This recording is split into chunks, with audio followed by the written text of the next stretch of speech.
જય જવાન જય કિસાન। આજે સંપૂર્ણ માહિતી ઓર્ગેનિક ખેતી તરફ આપણે ભારતનું પ્રયાણ કરવાનું છે। તો આ ગામ સોંદડી, તાલુકો ઉના, જિલ્લો ગીર સોમનાથ। સોંદડી ગામના વતની છે, પોતે ઓર્ગેનિક ખેતી 7.5 વીઘાની અંદર કરે છે। આ તમને સંપૂર્ણ માહિતી આપણે ખેડૂત પાસેથી જાણવાની છે। આ અમારા ગામના જ સોંદડી ગામના જ છે ગોહિલ જસવંતસિંહ ભાનુભા, ગામ સોંદડી 7.5 વીઘાની અંદર પોતે સંપૂર્ણ શાકભાજીથી માંડી ઘઉં, બાજરી, તલ, કપા આ બધી જ વસ્તુ પોતે ઓર્ગેનિક કરે છે। કઈ રીતે કરે છે સંપૂર્ણ માહિતી આપણે કોઈ જસવંતસિંહ ગોહિલ આપ તમને માહિતી આપો। તેલ તમે કઈ રીતે વાવેલા છે, સરસ મજાના છે, કેટલા દિવસની ચાન કઈ રીતે માવજત કરી છે, સંપૂર્ણ માહિતી તમે આપી શકશો। જય માતાજી બાપુ। હવે હું 7.5 વીઘા જમીનમાં 1 વર્ષથી ઓર્ગેનિક ગાય આધારિત ખેતી કરું છું। તો મેં આ વર્ષે ઉનાળામાં તલ છે, આ જવાર છે, આ બાજરી છે, પછી સામેની સાઈડ રીંગણી છે, ગવાર છે, ભીંડા છે, આ બધું ગાય આધારિત હું ખેતી કરું છું। અને મેં 1 વર્ષથી આની શરૂઆત કરી છે। તમે તલ જોઈ શકો છો, આમાં કોઈ જાતનો રોગ નથી। તલ બહુ સારા છે, 2 મહિનાના તલ થવા આવી ગયા છે। આમાં 3 જ પિયત આપેલા છે કે હું ગાય આધારિત ખેતી એટલે કે ફક્ત ને ફક્ત જીવામૃત, ધન જીવામૃત, પછી અગ્નિ અસ્ત્ર, પછી નિમાસ્ત્ર ને ગોળ અને દૂધનો, આની સિવાય કોઈ બીજો કોઈ આનો છંટકાવ હું કરતો નથી। હું સરસ જસવંતસિંહ, આ સરસ મજાના તમારા તેલ છે, તો કેટલા મહિનાથી છે? સરસ મજાના તેલ છે, આપણે જોઈ શકો છો અમને। અને કઈ રીતે તમે માવજત કરી છે? માનો કે 16થી વાવીને આજ સુધીની કેટલા મહિનાના છે, આ બધું જણાવશો તમે?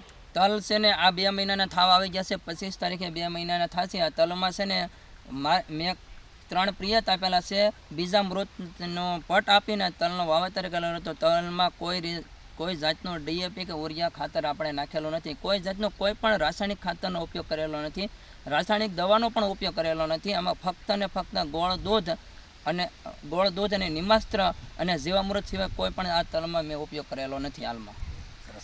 હવે જે સામે દેખાય છે એ બાજરી છે, એ પણ ઓર્ગેનિક જ છે જસવંતસિંહ। આ સરસ મજાની બાજરી આપ લોકો જોઈ રહ્યા છો। તો માનો કે 16થી માંડીને આજ સુધી 2 મહિનાની જે બાજરી છે, તો ઓર્ગેનિક રીતે તમે કઈ રીતે માવજત આપી છે? સરસ મજાની તમે આ બાજરી તમે આ જોઈ શકો છો, કઈ રીતે અમે કામગીરી કરી? જય માતાજી। આ બાજરીમાં મેં 2 મહિનાની બાજરી થવા આવી ગઈ છે। 3 પિયત આપેલા છે।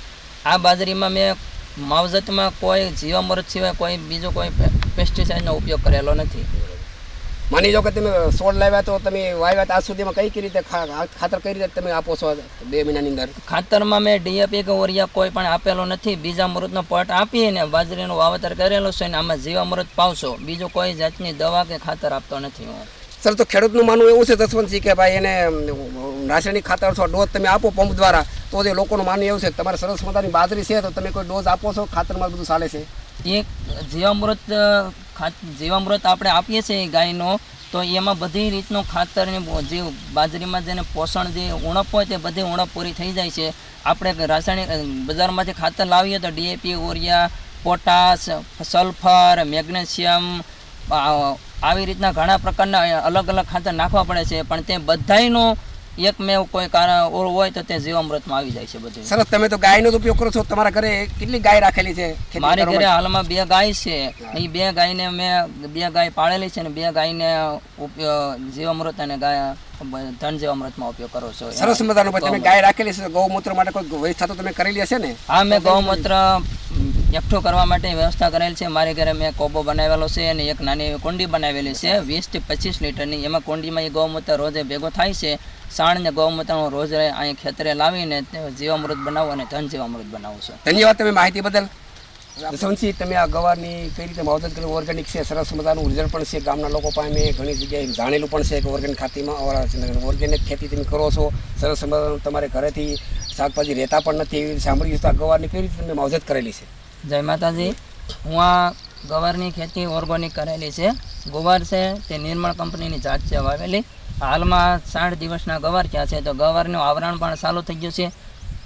તો કમસે કમ 2 મહિનામાં તમે કેટલાક કિલો ગવાર ઉતાર લીધા હશે અંદાજે?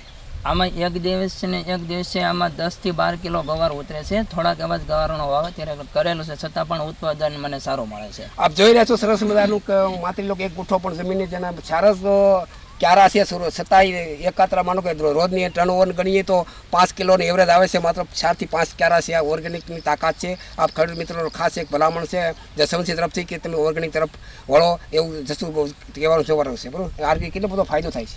આમાં એક તો પહેલાં તો એ કે ઝીરો બજેટમાં ખેતી થાય છે. આ ઓર્ગોનિક ગુવાર છે. કોઈ જાતનો પેસ્ટિસાઇડ એટલે કે રાસાયણિક દવા કે રાસાયણિક ખાતરનો મેં ઉપયોગ કરેલો નથી. આમાં બીજામૃતનો પટ આપીને આ ગવારનો વાવેતર કરેલો હતો અને પછી આમાં ધન જીવામૃત આપેલો હતો.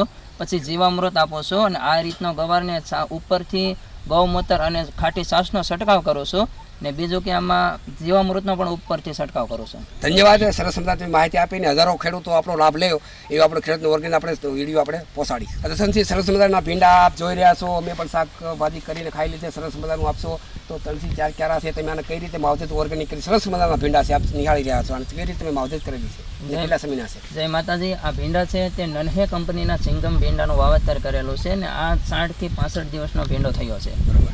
તો માની લો કે રોજ ને કેટલા કિલો એવરેજ ઉતારો છો તમે? માટે 4 કિલો આપ જોઈ રહ્યા છો, માત્ર 2 ક્યારા જેવું છે, પણ રોજના કેટલા કિલો ભીંડો ઉતારો આપણને આપે છે? આમાં રોજનો નહીં પણ એકાત્રો આમાં 15 થી 20 કિલોનો ઉતારો આપે છે મને ભીંડા. સરસ મજાની ખેડૂત મિત્રો ઓર્ગેનિકની તાકાત તમે જોઈ રહ્યા છો. એકાત્ર તો 15 કિલો આવતા હોય તો રોજની એવરેજ આપણે માની 7 કિલો આપે છે. આપ જાણ્યું નાના એવો માની લો કે અડધા કુઠાની અંદર જસવંતસિંહ ઓર્ગેનિક ભીંડા કરેલા છે અને 7 કિલોની એવરેજ આવે છે. એટલે ખેડૂત મિત્રોને એવી પણ માહિતી આપવામાં આવે છે સરસ મજાની કે ઓર્ગેનિક તરફ આપણે વળશું અને તો જ ખેડૂત મિત્રોનો વિકાસ થશે. આવું જસવંતસિંહનું કહેવું છે.